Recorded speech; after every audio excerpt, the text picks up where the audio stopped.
Saludos, bienvenidos al canal de Cristianos Evangélicos por el Mundo. Nos encontramos en Alcalá de Henares, en la Iglesia Bautista Libre, El Camino. Nuestro agradecimiento a los pastores Carlos y Araceli. Me encuentro con dos hermanos de Argentina, Abel y Patricia Vallejos. ¿Cómo estáis? Pues bien, contentos, sorprendidos también.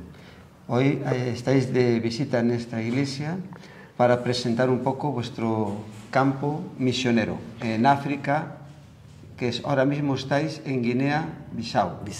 Los pastores Carlos y Araceli nos conocen hace muchos años y esta iglesia en los últimos años se ha involucrado en el sustento de obreros en Guinea-Bissau, en el trabajo entre los musulmanes fulanis. Pero nos conocemos hace más de 30 años. ¿Conocisteis al Señor? Yo desde muy pequeño, antes de ir a la escuela primaria, ya sabía leer, porque en mi casa todas las noches se celebraba el culto familiar. Y entonces en una gran mesa, éramos 10 hermanos, papá y mamá nos enseñaban la palabra de Dios todas las noches. Yo aprendí a leer en una Biblia. Entonces conocí a Cristo como mi Salvador y le entregué mi vida. Es el único recuerdo preescolar que tengo. Y entonces yo crecí en una familia donde el nombre del Señor y su palabra eran muy conocidos. Incluso mis padres habían sido misioneros entre los indios mapuches. Entonces la palabra del Señor no es un libro desconocido para mí. Mi madre una vez me dio a leer un libro que cambió mucho mi vida, se llama Pasión por las almas, y realmente modifica el pensamiento del cristiano promedio. Una de las cosas que Oswald Smith dice en ese libro, que marcó mucho mi adolescencia y juventud, ¿por qué alguien debería oír 2, 3, 5 veces el Evangelio y otros nunca? Y entonces la labor pionera creo que fue sembrada en mi corazón desde esa época por ese libro. Empezamos una escuelita en un garage pequeñita, era el primer jardín de infantes de Guinea Ecuatorial.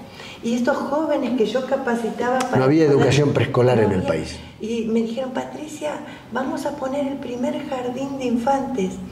Y lo pusimos por fe, con estos jóvenes que ni siquiera eran maestros especializados. Y esto empezó a crecer, y luego vino la iglesia y aún una comunidad acá cerca, Camarma de Esteruela, a poner dinero y ofrendas para hacer un edificio. Hoy tiene 700 alumnos y un edificio precioso construido por españoles. Preescolar, primario y secundario. Se convirtió en una escuela de primaria, primero preescolar, luego primaria y secundaria, y no tenemos más alumnos porque no tenemos más lugar. La providencia del Señor a través de España. ¿Cómo surgió ese cambio de Guinea Ecuatorial a Guinea-Bissau? Las cosas que hace Dios, porque nosotros orábamos por pueblos nunca evangelizados y entre ellos, sin conocerlos, orábamos por los fulanis. Y teníamos en casa, en Malabo, un papelito en la puerta de mi despacho que decía, en esta casa se ora por los fulanis. Y no los conocíamos, pero orábamos por la tribu más grande de África y una de las más grandes del mundo, en donde no se ha predicado el Evangelio. Los fulanis son millones y son todos musulmanes. Y se me ocurrió que tal vez Naciones Unidas me contratara como médico allí en Guinea Ecuatorial y ellos me pagaran para que yo trabajara para Naciones Unidas y poder trabajar como misionero. Teníamos dificultades de sustento desde Argentina. Pedí trabajo, me inscribieron y me dijeron, hay trabajo para ti.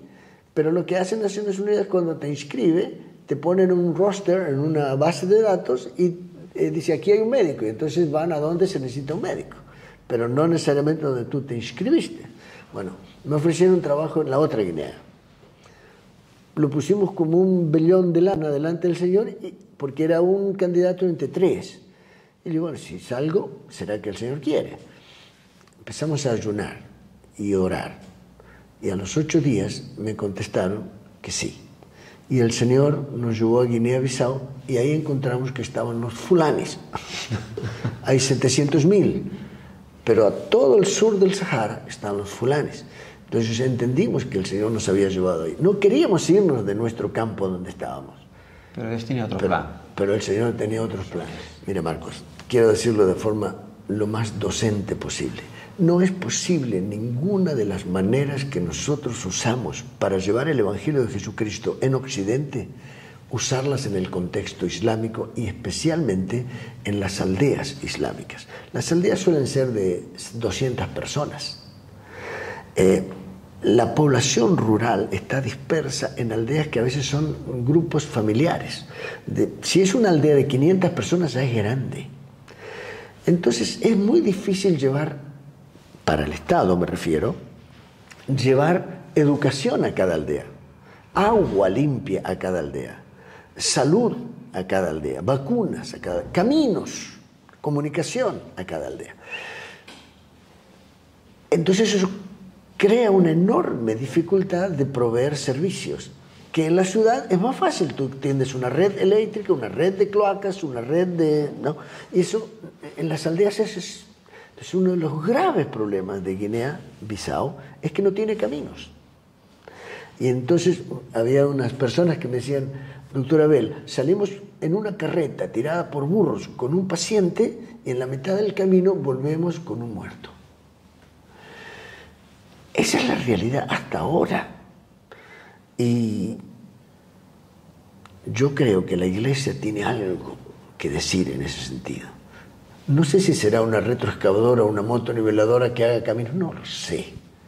Pero creo yo que nosotros tenemos alguna cosa para decir, porque no somos el Ministerio de Educación de un país o el Ministerio de Salud de un país. Pero déjame decirte esto.